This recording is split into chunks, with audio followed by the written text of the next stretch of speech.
Development Committee, Councilperson Unger. Thank you. One resolution this evening, 131-2021 on first reading. Resolution authorizing our city manager to enter into a development agreement, which we all have copies of, with Start Right Community Development Corporation for the redevelopment of certain vacant residential lots owned or controlled by the city with new single-family homes, and declaring an emergency. I won't elaborate because this was the subject of extensive conversation during our committee of the whole meeting. And just to clarify, for those that may have thought that we were then going into executive session to talk about this, that is not what happened. We did not talk about this in executive session. So everything that was discussed with respect to this resolution this evening was discussed here in council chambers. There's a second. Second. Okay. Any discussion? Okay. You want to say something? I mean, I don't know if anybody else does a... Well, go ahead. You want to make a comment? Sure. Okay. So, Mr. Hicks let me know earlier today that he has made and will make himself available to council members for questions. I invited him to our earlier meeting this evening, and I appreciate his willingness to attend and respond. And since this will clearly pass tonight based on our previous discussion, I hope that Mr. Hicks will continue to dialogue with me about the concerns that I may have, that may or may not be shared by the current iteration of council, but nevertheless are valid, and not just limited to me personally, but extend to the constituency that I represent. And I do want to, at the very least, provide, as I tend to, sort of a rationale or at least an explanation of my position and my thoughts on this particular piece of legislation. So there are things about this proposal that I like. There are things about this proposal that I don't like. Some of those things are specifically related to the technical aspects of the deal, and some of them are not. Some of them are related to the process that we went through over the last few days.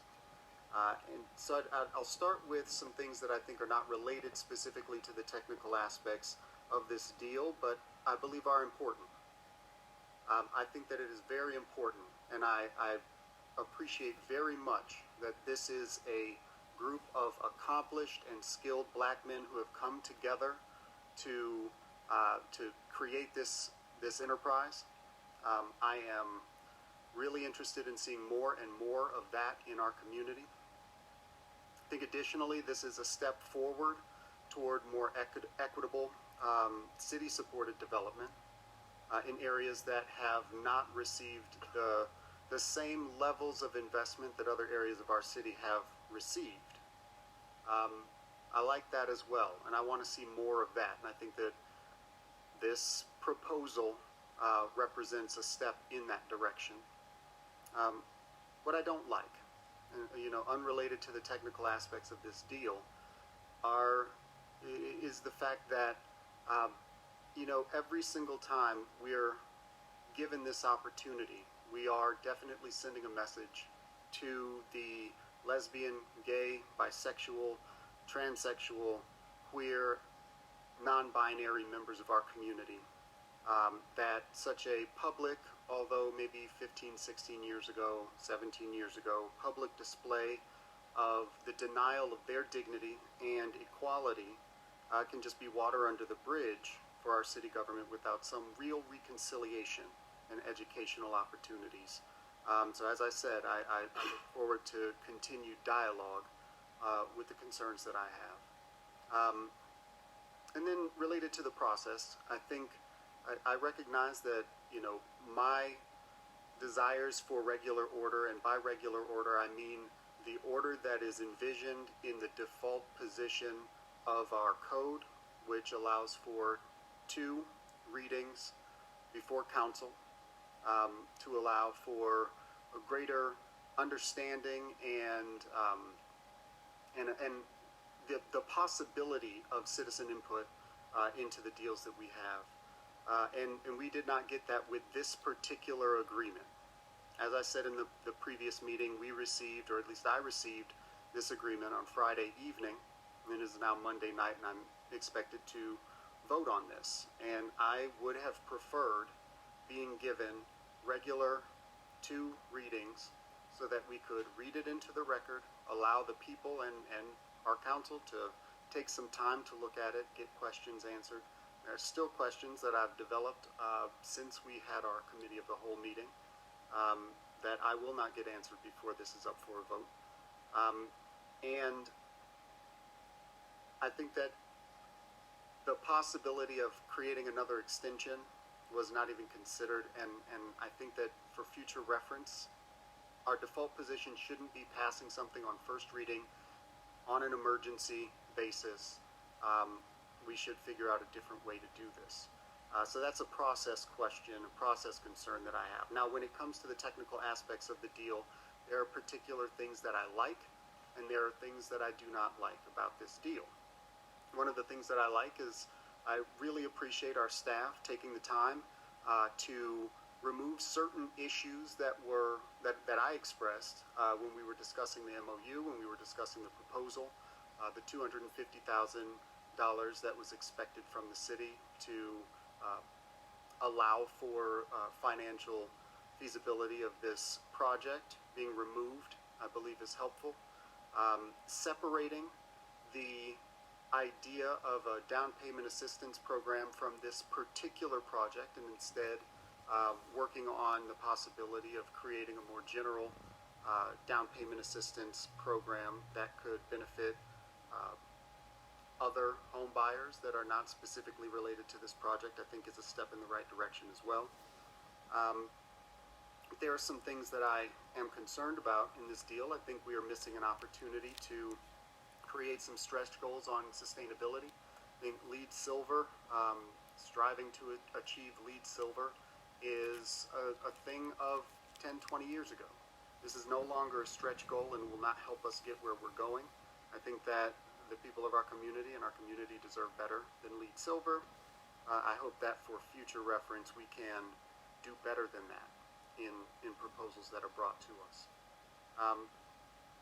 I do like the fact that this ultimately has become a transfer of vacant lots that are currently unproductive in our city and provide the opportunity for redevelopment for $100 each with very little financial risk to the city.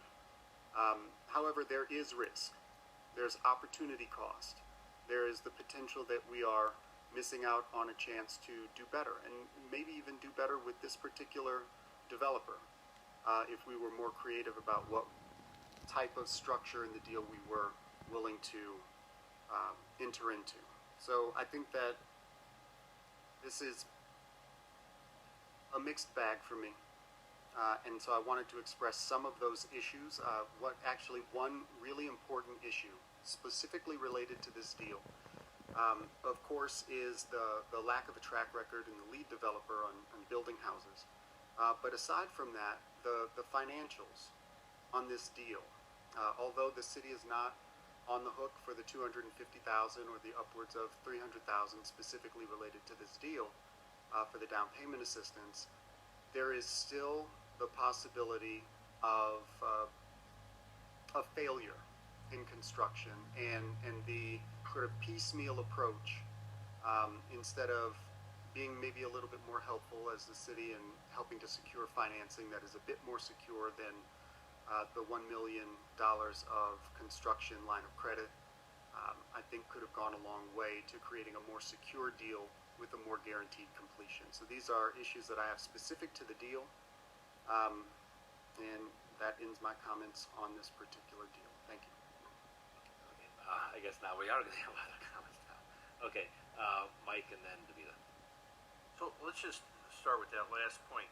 Nearly a year ago, we started this process. I didn't hear anybody on this council, and certainly not you, Khalil, say that the standards that we're looking for from these builders is going to be north of LEED Silver. I mean, the county, if memory serves, the relatively recently constructed county's juvenile justice center or detention facility was built to a LEED Silver standard. Obviously, there are higher standards, but in fairness to these poor developers who are coming in and responding to our RFPs and RFQs, if this council agrees with you, I'm not saying I do or I don't. Of course, it's a salutary goal to try to be as green as possible, right? Who could argue with that? But the question is it economically feasible? We never even had that discussion. The first time I've ever heard the word, I want this to come in, I want these projects to come in north of lead silver, is what I heard this evening. Now, it is possible that you said it at a meeting that I wasn't at, in fairness, so if you did, then so be it. I don't think this is a complicated deal. I do think we should get going. We're sending mixed messages when we're denying a 60-day extension request in favor of a 30-day extension request. The council is saying to our staff, go, go, go, go, go, and then we're going to say, slow down, slow down, slow down. It just doesn't seem fair to me. And with all due respect to you and to others who are feeling jammed by getting these materials on Friday, at this point, I thought we had discussed this before, but you're bringing it up again, so I'm going to respond again. You know, before the beginning of last year, and you know this, we only got our council materials, the hard copy packets, on Friday. So you and I should be used to having to review bigger documents than this and bigger contracts than this over the weekend before we're asked to approve them. And again, there was a lot of process along the way. So again, I just don't want anybody to be left with the impression that this is some sort of a rush job. And then the last thing where I really take strong issue with what you say, when our professional staff, we tested their bona fides on this. I think I asked the question, do you want, it's first reading, do you want it passed this evening? And your staff says to you, yeah, we want it passed this evening. Absent a strong reason to override that, I think you defer to your staff. They want us to get going on this. They want to make some progress here, and I think we should. I see no reason not to do so. So I see it very differently than you do. Thank you. Yes. I don't know. I've been sitting here and I've been listening to this for over a year, and it caused concern for me. For the simple fact, when we bring up the LGBT community, which is a large part of our community, which I've been supporting, representing for over 40 years in my life, that's about no discrimination for nobody. And it feels like to me this contract has been nitpicked every time we come to talk about it. And it's not always about what's in the contract or what's going on with the contract. When we first sat down and talked about this contract, no one, not one council person disagreed with bringing these contractors on board. We moved forward. Khalil mentioned that two things he was not acceptable with and he didn't want in the contract. Those things have been removed. We have 2 CDCs in this city. One, you can look at it as an African American CDC. One, you can look at it as a white CDC. You have one CDC that gets $140,000 a year to operate, which they do an excellent job. I support them 100%.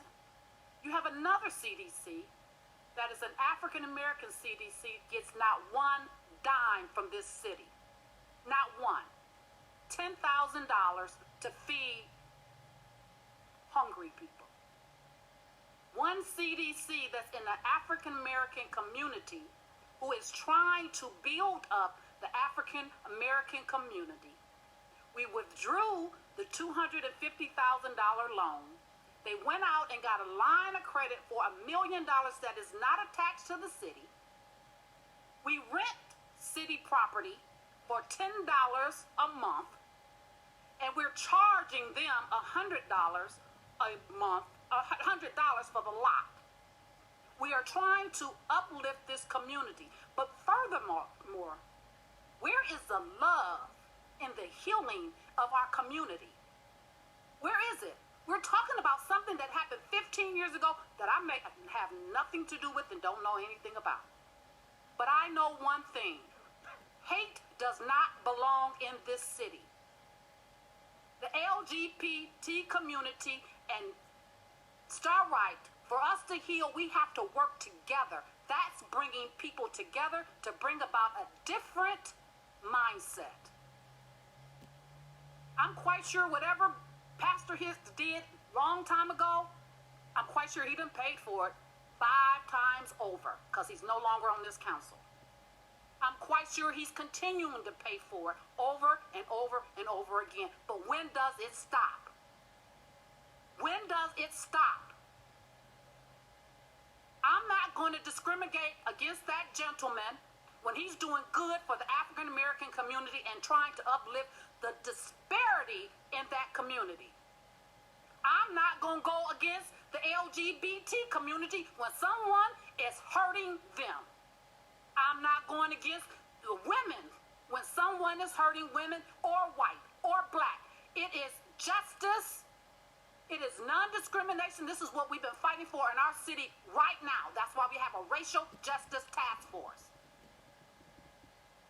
LGBT community and anything that he's done in his past has nothing to do with a deal that is going to affect a community that needs help.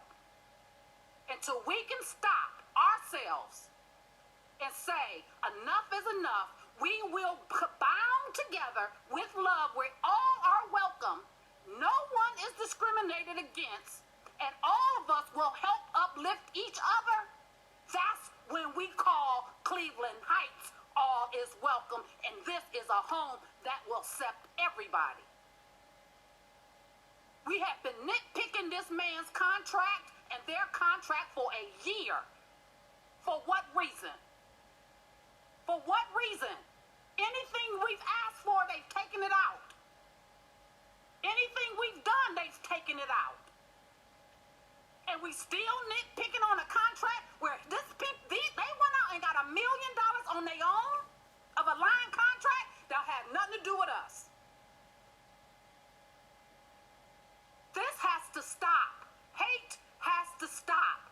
It has no room in this city. Discrimination has to stop. We have to work together to build on a better city. We cannot be leaders in this community if we're discriminating against each other. To love each other is to work with each other. He might have did wrong, but how do you get him to change if you don't work with him? And I'm not going to go against that man's belief because that's the way he was raised. I'm not going against nobody else's belief. This is about business. This is about helping this city and a community that needs it desperately. And anybody in this community that has an issue with that, I'm asking you to call me directly because I'm not going to get off of that. I love this community, but I love every part of this community, and I will not buy into any hate and discrimination against anybody in this community. I don't care if you're black, you're white, you're female, you're LGBT, you're queer, I don't care who you are. I am not going to discriminate against you. And this man deserved this contract, and we need to move forward with it today. And he has my full vote and support. Melody.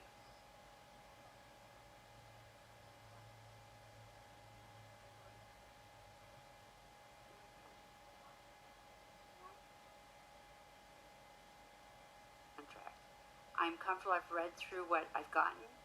I think the risk is okay. I think we've addressed a lot of the risk. And so I am comfortable in moving forward. I'm also comfortable in moving forward, even though I do know that there was an issue, which we found out later. Yeah, it's a CDC, sorry. And I'm willing to, the thing is, I know something happened 20 years ago. I heard about it after the fact, and I talked with him myself about it. And he said to me, you know, back then I was a new pastor, and I probably had more passion at the time than compassion.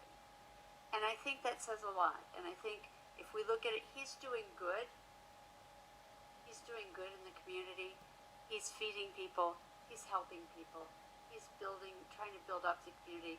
And I think that that is commendable. And I do agree that we have to sometimes work together. We don't always agree with people.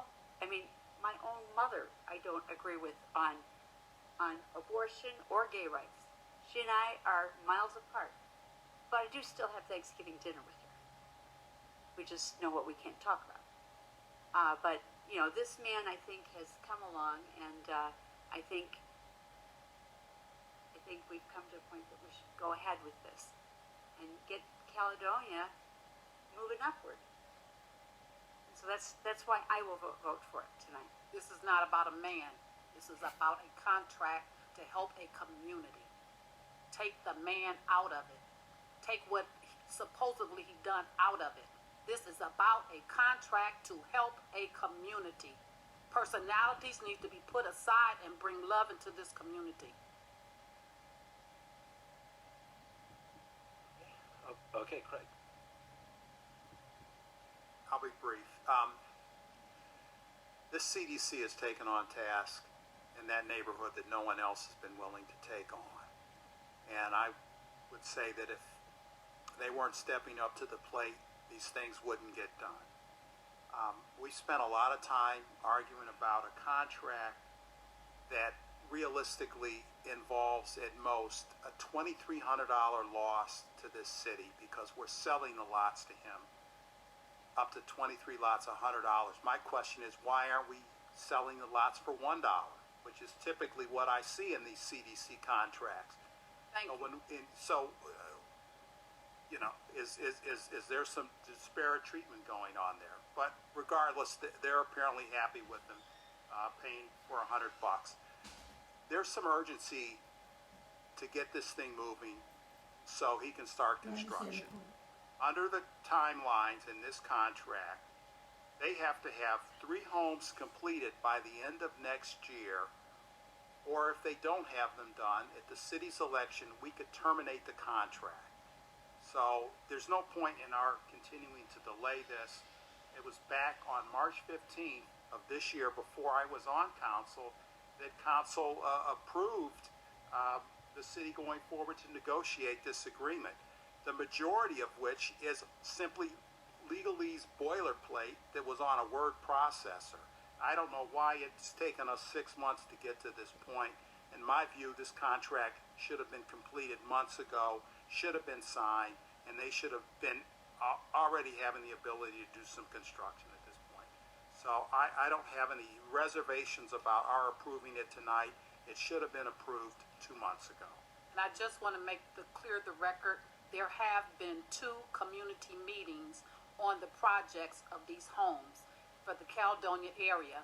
And I was on the Zoom meeting, and I believe Ms. Danford, who's in this room, was on that call as well. So there has been 2 community meetings, and I believe Melody was on that as well. So he has had 2 community meetings on, and also showed all the designs of each property. Jason, one other point I want to make is that when I spoke to him, I said that I felt that he needed to agree that in our agreements, that he had to agree that he would not discriminate on the sale of the property, and he would not discriminate in hiring, and that was included in the contracts.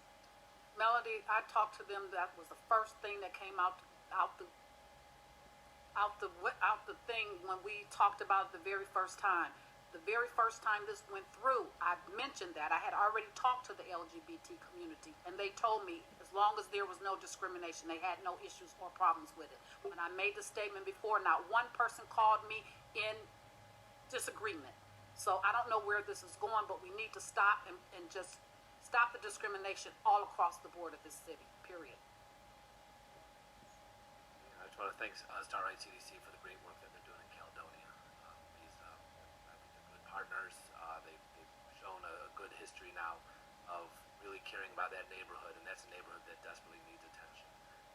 Yeah, I agree. We should have done this many months ago. Mrs. Himline, please call the roll. Darren, Aye. Stein, Aye. Unger, Aye.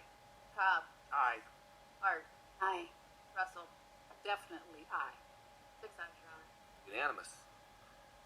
Anything else? You, at the risk of the